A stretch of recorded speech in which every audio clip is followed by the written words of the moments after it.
Salam sejahtera Malaysia, terima kasih kerana menonton video-video dalam channel ini. Sebelum kita mula, jangan lupa untuk tekan tombol subscribe, share, like, dan komen. Let's go!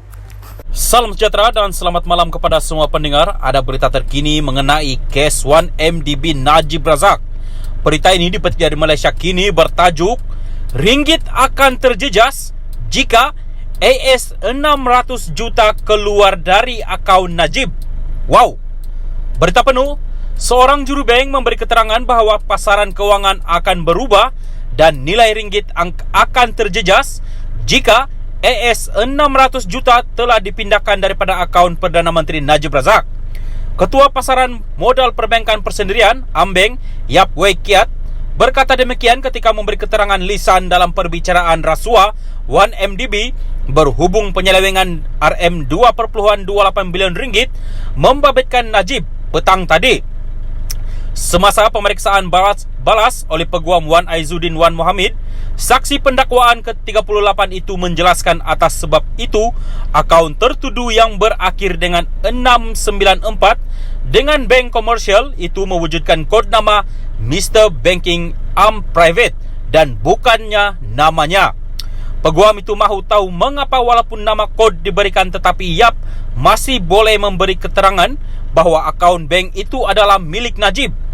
Wan Aizuddin secara khusus menyoal tentang aliran masuk kira-kira AS 20 juta ke dalam akaun Najib daripada putera Faisal Turki Bandar Al Saud antara 24 Februari dan 14 Jun 2011 dalam dua urus niaga berjumlah kira-kira AS 10 juta setiap satu.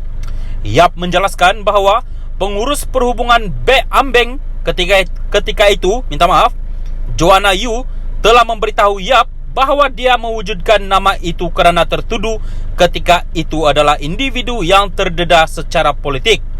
Saksi itu berkata Yu memberitahunya demikian semasa mengatur penukaran mata wang asing berjuta-juta dolar kepada ringgit ke dalam akaun Najib. Yap berkata bahawa nama itu akan menghalang orang luar seperti peserta pasaran pertukaran asing untuk mengetahui tentang sebarang transaksi besar yang mengalir masuk atau keluar dari akaun. Yap, kami, Ambeng, cuba untuk tidak mendedahkan identiti pelanggan kepada orang luar. Wan Aizuddin, apa yang menyebabkan akaun Najib sensitif? Yap, pertama, beliau Najib adalah Perdana Menteri pada masa itu dan jumlah transaksinya agak besar. Jika pasaran mengetahui jumlahnya, pasaran akan mengambil kedudukan dan ini menjejaskan nilai ringgit. Wan Aizuddin, katakan AS 10 juta dipindah masuk ke dalam negara untuk ditukar kepada ringgit dan penerima bukan Najib. Adakah ini akan mengubah kedudukan pasaran? Yap, tidak. Kerana AS 10 juta tidak akan memberi kesan besar. Tetapi dengan AS 600 juta, transaksi wang masuk dalam akaun Najib, kita perlu lebih berhati-hati. Disebabkan itu, Joanna Yu mewujudkan nama kod Arm Private Banking MY untuk Datuk Seri Najib. Itulah yang saya tahu tentang nama penerima. Pada ketika ini, Wan Aizuddin mengingatkan Yap bahawa pemeriksaan balas itu bukan berkaitan dengan AS 620 juta yang mengalir keluar daripada akaun Najib, tetapi sebaliknya berhubung AS 20 juta. Yang saksi itu kembali menjawab secara khusus mengenai transaksi terakhir itu.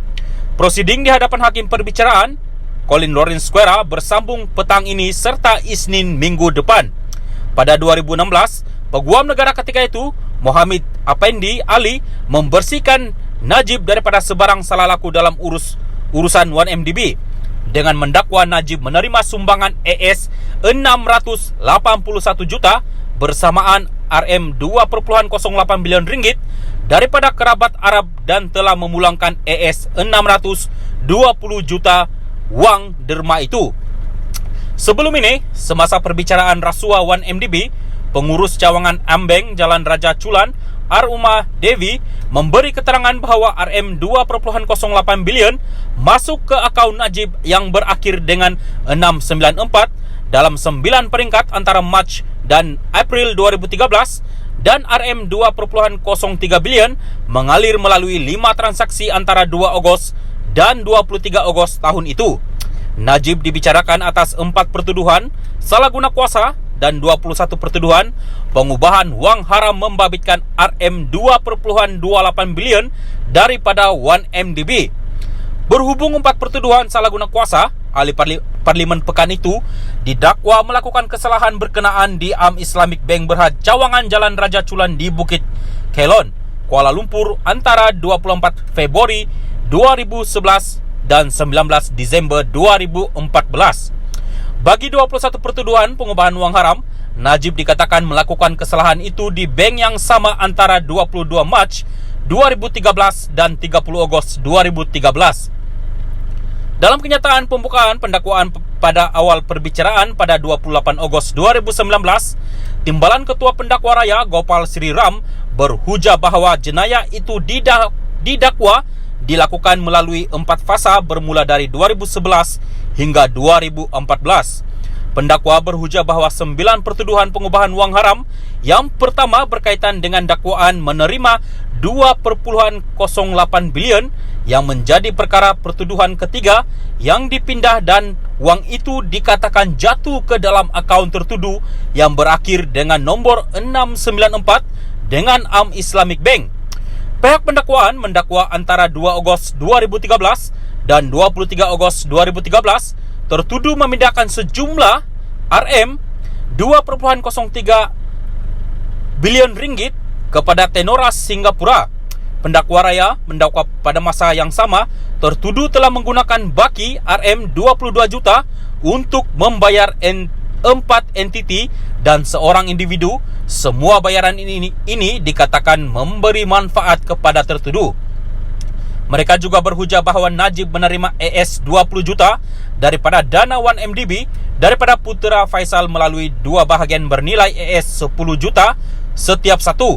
Bahagian pertama pada 24 Februari 2011 dan bahagian kedua pada 14 Jun 2011.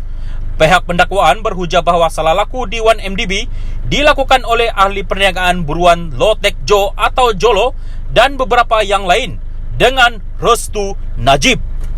Pasukan peguam pembelaan tertuduh bagaimanapun mendakwa bekas Perdana Menteri itu tidak mengetahui jenayah yang dilakukan di 1MDB dan penyelewengan itu hanya didalangi oleh Law dan ahli pengurusan dana pelaburan negara itu yang lain.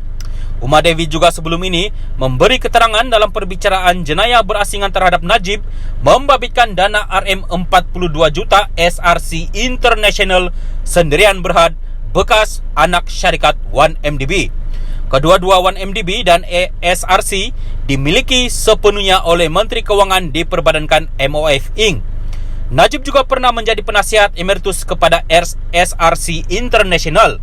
Pengurusi penasihat BN itu kini menjalani hukuman penjara 12 tahun selepas Mahkamah Persekutuan pada 23 Ogos menolak rayuannya terhadap sabitan SRC International atas 7 pertuduhan jenayah serta hukuman penjara dan denda Rm210 juta ringgit sebagai ganti 5 tahun tambahan dalam penjara.